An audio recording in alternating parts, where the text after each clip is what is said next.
Alors juste pour rebondir sur le dernier, votre avant-dernière, la dernière n'était pas très intéressante, votre avant-dernière réponse à M. Aubourg sur le fait d'attendre d'avoir des éléments plus stables pour faire un budget. Un budget prévisionnel est forcément basé sur des chiffres qui ne sont pas définitifs. Sinon, la meilleure manière d'avoir un budget stable, un budget stabilisé, ce serait de le faire en décembre de l'année N, donc ce serait de le faire en décembre 2020, et là effectivement vous auriez toutes les bases, vous auriez même tous les produits qu'on récolte sur les services de Puteaux, les produits des taxes, etc.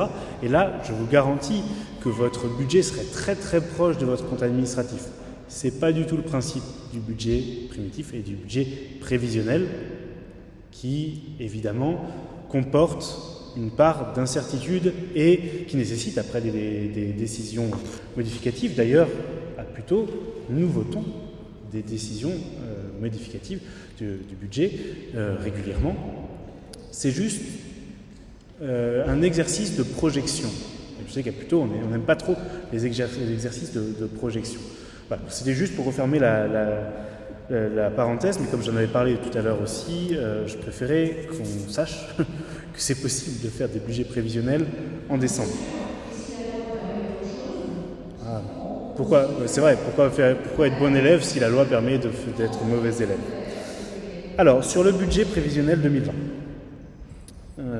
c'est le point le plus important de l'année, peut-être, conseil municipal. Néanmoins, j'ai beaucoup parlé du budget et des perspectives 2020 sur les points précédents.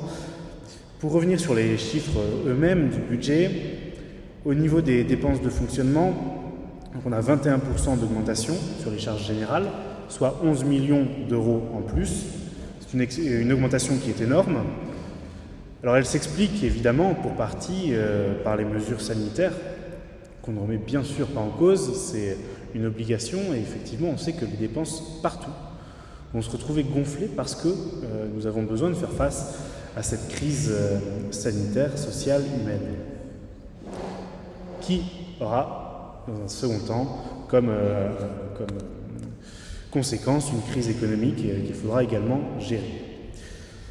Après, pour le reste, effectivement, il y a une partie qui est justifiée par les mesures sanitaires, mais pour le reste, ça ressemble fort à un effet d'aubaine lié au gel du contrat avec l'État cette année. Donc, je le rappelle, normalement l'État nous oblige à limiter notre augmentation des dépenses à 1,2%, ce qui est une décision inique, et ça n'a aucun sens d'appliquer ça globalement, d'appliquer le principe, en tout cas globalement à l'ensemble des communes, et plutôt on est limité à 1,2%, ça n'a aucun sens. Peu importe, l'État a pris cette décision.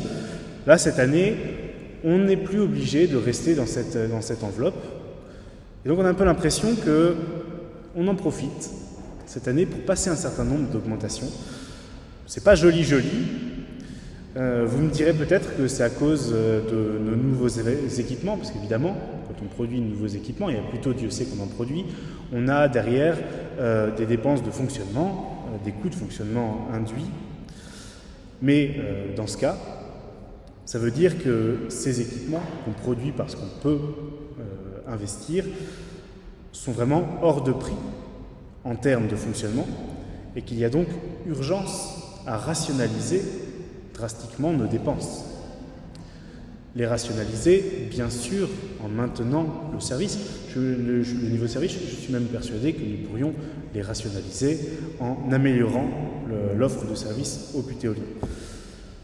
En ce qui concerne la taxe d'enlèvement des ordures ménagères, on en a parlé tout à l'heure, mais donc cette fois, les contrats ne figurent pas au budget, à l'inverse des comptes administratifs, et on reverse la totalité de la taxe, des produits de la taxe, à Pold, contrairement à ce qui s'est fait l'année passée. Donc je suis impatient de lire les explications que vous m'avez indiquées me fournir prochainement.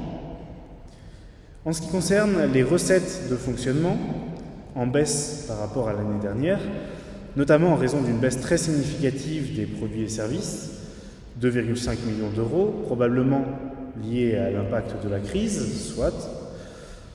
Pour les droits de mutation, les fameux droits de mutation dont on parlait tout à l'heure et dont on parle chaque année.